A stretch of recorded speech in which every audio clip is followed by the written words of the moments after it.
नमस्कार। आजिर एही भिडियोरे आमे एपरि एक संगठन विषय रे आलोचना करिबा जहा पाश्चात्य देशमानकर मनोबली को चैलेंज करुछि। ताहा हेउछि ब्रिक्स। वर्तमान समय रे ब्रिक्स विश्व जनसंख्यार प्राय 45% एवं ग्लोबल इकोनॉमी रो 37% जीडीपी को नियंत्रण करे।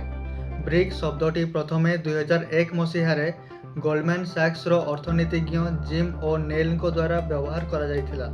एहा परे 2006 मसीहारे एहार प्रथम बैठक हैला एवं 2009 मसीहारे रूस रो येकाटेरिनबर्ग सहर ठारे प्रथम शिखर सम्मिलन अनुष्ठित होइथिला। 2010 मसीहारे दक्षिण आफ्रिका सामिल हेबा परे एहा ब्रिक्स रे परिणत हैला एवं एहा परे 2024 मसीहारे एक ऐतिहासिक पदक्षेप स्वरूप इजिप्ट, इथियोपिया, ईरान एवं यूएई भली देश एथिरे सामिल होइथिले, जहाकू वर्तमान ब्रिक्स प्लस बोली कहा जाउछि। ब्रिक्स रो गठनर प्रकृत उद्देश्य कौन? एहार मूल लक्ष्य हेउछि मल्टीपोलार वर्ल्ड बा एक बहुमुखी विश्व गठन करिबा। देखिबाकू गले वर्तमान विश्वर आर्थिक व्यवस्था आईएमएफ एवं वर्ल्ड बैंक द्वारा नियंत्रित, जेउठारे अमेरिका एवं यूरोप रो अधिक प्रभाव रहिछि। ब्रिक्स एही मोनोपोली को कमाइबा पई चाहुछि। रूस एवं चीन पई एहा पाश्चात्य देशमानक प्रतिबंधक विरोध रे एक अस्त्र सदृश। वर्तमान रो सबुठारु चर्चित विषय हेउछि डी-डॉलराइजेशन। ब्रिक्स देश माने निज निज मध्यरे व्यापार करिबा पई स्थानीय मुद्रा बा लोकल करेंसी रो व्यवहार उपरे गुरुत्व देउछन्ति।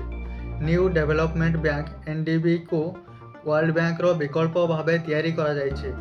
एहा विकासशील देशमानंकु कौनसी कठोर राजनैतिक शर्त बिना ऋण प्रदान करिथाए। डॉलर उपरे निर्भरशीलता कमाइबा द्वारा विश्व अर्थनीति रे एक बड़ परिवर्तन आसिबार संभावना रहिछि।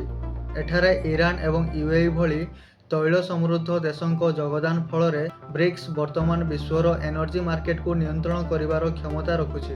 भारत पई ब्रिक्स एक गुरुत्वपूर्ण मंच हेबा सह एहा एक बड़ चैलेंज मध्य प्रस्तुत करुछि।